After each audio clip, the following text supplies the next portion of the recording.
ఇప్పుడు ఈ states of మ్యాటర్లో అంటే గ్యాసెస్ స్టేట్ అని కూడా పిలుస్తుంటాం మనము. ఈ చాప్టర్లో first question, what is ideal gas, derive ideal gas equation.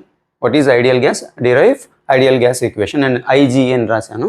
So ఇక్కడ చూడండి చాలా సింపుల్ క్వశ్చన్ ఇది. ఇక్కడ చూడండి, a gas which obeys all gas laws is called ideal gas. చూడండి, ఎ గ్యాస్ విచ్ ఒబేస్ అంటే ఏంటి, ఫాలో అవ్వడం.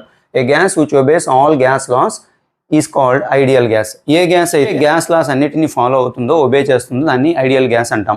గ్యాస్ లాస్ అంటే ఏంటి, Boyle's law, Charles law, Avogadro's law, ఇలా ఈ బేసిక్ గ్యాస్ లాస్ అనమాట. వీటిని ఏ గ్యాస్ అయితే ఫాలో అవుతుందో దాన్ని మనం ఆ గ్యాస్ను ఐడియల్ గ్యాస్ అని అంటాము. సో దీనికి సంబంధించిన డెరివేషన్ చూడండి, చాలా సింపుల్గా ఉంటుంది. సో ఇక్కడ మీకు ఆ డెరివేషన్ అండర్స్టాండ్ చేసుకోవడానికి ప్రతి గ్యాస్కి కూడా 4 ప్రాపర్టీస్ ఉంటాయి, బేసిక్ ప్రాపర్టీస్ ఉంటాయి. అవి volume, pressure, number of moles అంటే ఇక్కడ దీన్ని మాస్ కూడా అని అనుకోవచ్చు, అండ్ టెంపరేచర్. ఈ 4 ఫ్యాక్టర్స్ ఉంటాయి. అండ్ ప్రతి లాలో కూడా మనము ఈ బాల్స్ లా, చార్ల్స్ లా, అవగాడ్రోస్ లాలో ఈ 4ట్లో ఏవైనా రెండిటికి రిలేషన్ ఇస్తామన్నమాట. మిగతావి 2 కాన్స్టెంట్గా ఉంటాయి. సో ఫస్ట్ మనము బాయిల్స్ లా తీసుకున్నాం అనుకోండి. According to Boyle's law, volume is inversely proportional to pressure. Volume is inversely proportional pressure. ఇక్కడ వాల్యూమ్ చూడండి న్యూమరేటర్లో ఉంది, ప్రెషర్ డినామినేటర్లో ఉంది. ఒకటి పైన, రెండవది కింద ఉంటే దాన్ని ఇన్వర్స్లీ ప్రపోర్షనల్ అంటాము. అలాంటి వాటిని మనము 1/n రాస్తాము. సో వాల్యూమ్, ప్రెషర్ అనేవి ఇక్కడ కవర్ అయ్యాయి కాబట్టి ఇంకా number of moles and temperature, absolute temperature అవి మిగిలాయి. వాటి రెండింటిని మనము బ్రాకెట్లో పెట్టాము. అంటే ఇవి 2 కూడా కాన్స్టెంట్ అని అర్థము. ఓకే, అండ్ దాని ఈక్వేషన్ నెంబర్ 1 అనుకోండి. And second one, according to Charles law, okay, దీన్ని చార్లెస్ లా అని పిలుస్తూ ఉంటారు. Volume is directly proportional to temperature. Directly proportional అంటే 2 కూడా న్యూమరేటర్లోనే ఉంటాయి, లేదంటే 2 డినామినేటర్లో ఉంటాయి. ఇక్కడ చూడండి, volume and temperature 2 directly proportional.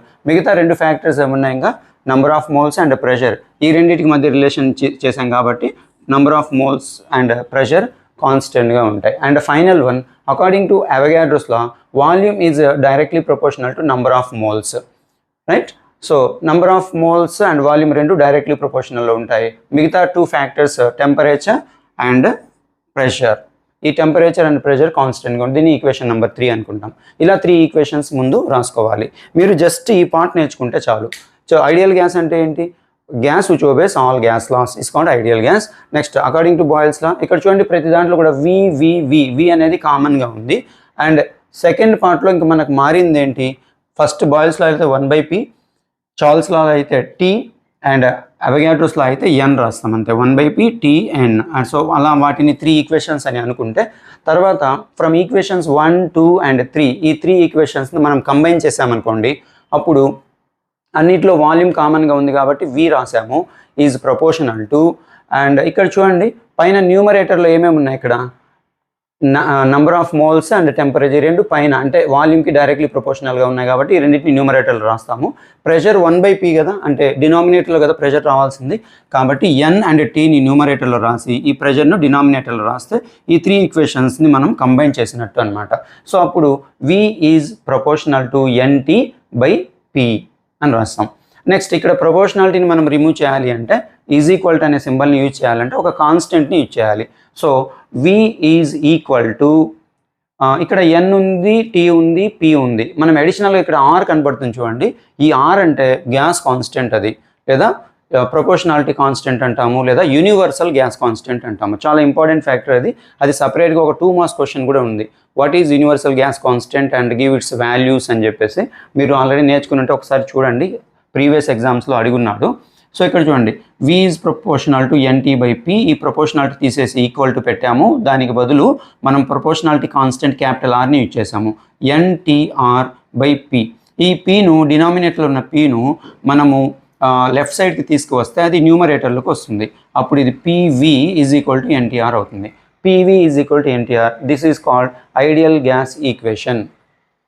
So ఈ PV ఈజ్ ఈక్వల్ టు NTRను ఐడియల్ గ్యాస్ ఈక్వేషన్ అంటాం. ఈ ఐడియల్ గ్యాస్ ఈక్వేషన్ మనం ఈజీగా గుర్తుపెట్టుకోవడానికి PVను పవన్ కళ్యాణ్ అనుకుంటే, పవన్ కళ్యాణ్, PV అంటే పవన్ కళ్యాణ్ అనుకోండి, NTR అంటే junior NTR. Pawan Kalyan is equal, Pawan is equal to NTR, junior NTR అని అనుకుంటే మీరు ఈజీగా గుర్తుపెట్టుకోవచ్చు. This is called ideal gas equation. దీంట్లో P అంటే ప్రెషర్, V అంటే వాల్యూమ్, N అంటే నంబర్ ఆఫ్ మోల్స్, నేను రాయలేదు, N is a number of moles,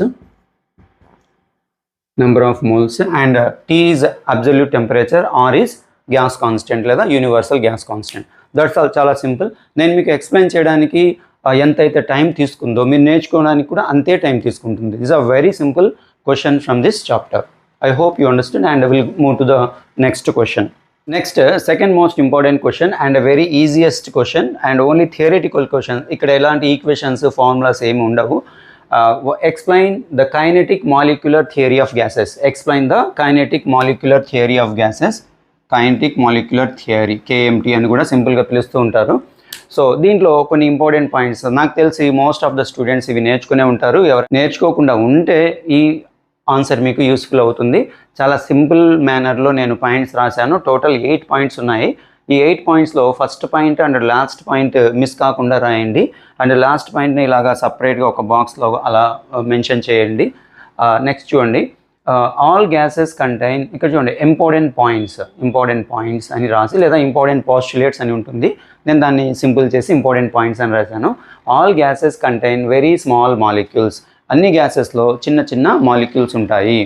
so these molecules move randomly in all directions. ఈ గ్యాస్ మాలిక్యూల్స్ మూవ్ అవుతూ ఉంటాయి ర్యాండమ్గా, అంటే గజిబిజిగా ఇటు అటు తిరుగుతూ ఉంటాయి. మనకు తెలుసు కదా, గ్యాస్లో ఉండేటువంటి మాలిక్యూల్స్ ర్యాండమ్గా అన్ని డైరెక్షన్స్లో తిరుగుతూ ఉంటాయి. So these molecules move randomly in all directions. Molecular motions are elastic. ఈ గ్యాస్ మాలిక్యూల్స్ ఇట్లా ర్యాండమ్గా ఇటు అటు తిరుగుతూ ఉన్నప్పుడు కొన్ని సందర్భాల్లో ఒక గ్యాస్ మాలిక్యూల్ ఇలా స్లోగా వెళ్తుంది అనుకోండి. సపోజ్ 2 గ్యాస్ మాలిక్యూల్స్ తీసుకున్నాము. ఇది ఫస్ట్ మాలిక్యూల్ అనుకుంటే first molecule 20 metres per second స్పీడ్తో వెళ్తుంది అనుకుందాము.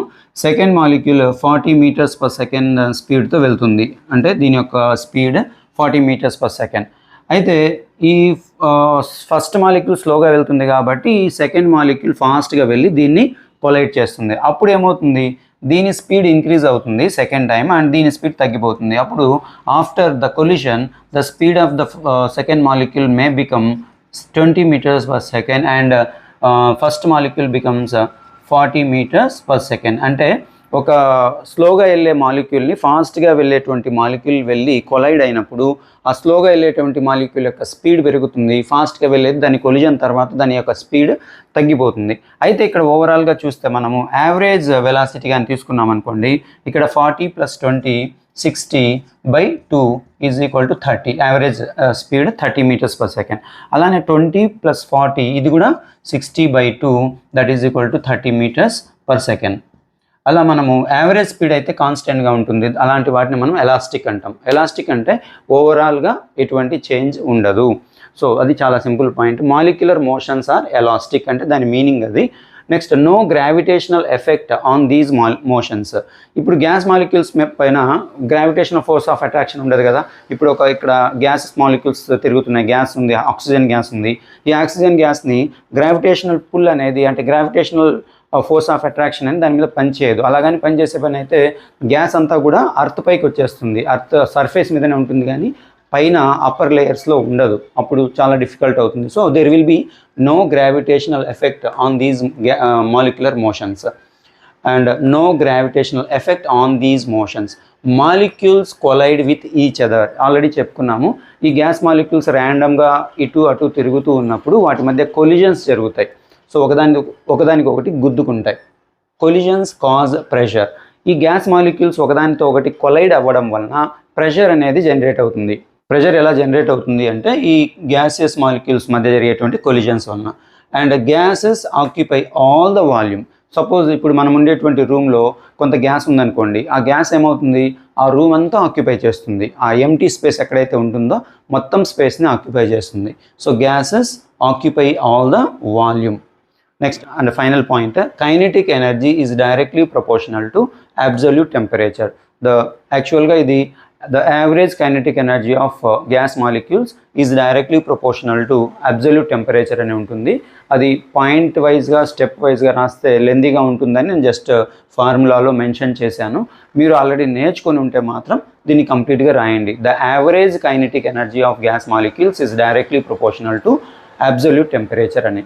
So this is the simplest answer. And వీటిలో 8 పాయింట్స్ ఉన్నాయి కదా, మీరు జస్ట్ 1 or 2 పాయింట్స్ మిస్ అయిన ఎగ్జామ్లో ప్రాబ్లం ఏం లేదు, 6 పాయింట్స్ అయితే ఖచ్చితంగా రాయండి. ఈ పాయింట్ అయితే చాలా ఇంపార్టెంట్, ఎందుకంటే ఇది ఎగ్జామినర్ని ఇట్లా మనం చూసినప్పుడు ఈ మొత్తం ఆన్సర్లో మన కంటికి బాగా ఫాస్ట్గా అపియర్ అయ్యేది ఇది. కాబట్టి ఇది చూసినామంటే ఎగ్జామినర్ ఏంటంటే సంథింగ్ హీ హ్యాస్ స్టడీడ్ అనేది ఒక ఒపీనియన్కి వచ్చేస్తారు. సో ఇక ఆల్రెడీ నేను ఈ పాయింట్స్ అన్ని కూడా చాలా సింపుల్ అండ్ షార్ట్లో రాశాను కాబట్టి మళ్ళీ వీటిలో ఇంకా తగ్గించడానికి ఏమి ఉండదు.